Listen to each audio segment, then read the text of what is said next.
Hello, everyone. Let me introduce you to smartphone heart rate monitoring. Did you know that you can do an EKG on your smartphone? Wearable medical devices create the possibility of monitoring personal health metrics such as heart rate and cardiac rhythm in real time. There are many devices available to monitor heart rates that collect data and transmit them to a smartphone or computer. The most prominent of these heart rate monitors are the Apple Watch Series 4 and the Cardia Band.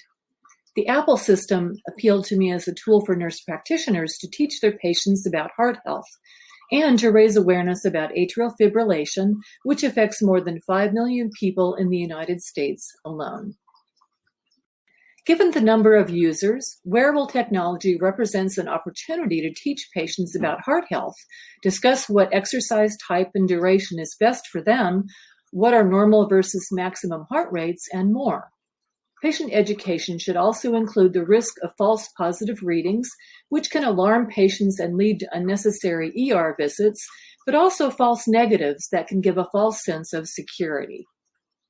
Apple iWatch and other wearable heart rate monitors are based on photoplethysmography, or PPG, which uses light beams and light-sensitive sensors to detect changes in the blood volume passing through the wrist caused by the peripheral pulse and estimate the heart rate.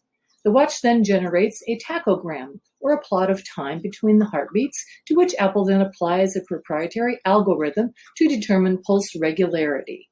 Heart rates detected out of normal range will trigger a notification to call their provider. These can be adjusted according to the normal range for an individual person. Patients can adjust the threshold beats per minute or turn these notifications on or off. All heart rate notifications, along with the date, time, and heart rate, can be viewed in the Health app or on the iPhone. Apple's irregular rhythm notification occasionally checks for signs of irregular rhythms that might suggest atrial fibrillation. This feature will not detect all instances, but may catch something that can provide patients with an early indication that a further evaluation by their provider might be warranted. Remember, the patient must have an Apple Series 4 or later to capture an ECG. The instructions are online and very easy to follow. However, either a virtual patient visit or inpatient learning session is imperative to make sure the patient knows how to use the technology, as well as to learn the warning signs and symptoms of atrial fibrillation, as well as other kinds of cardiac arrhythmias.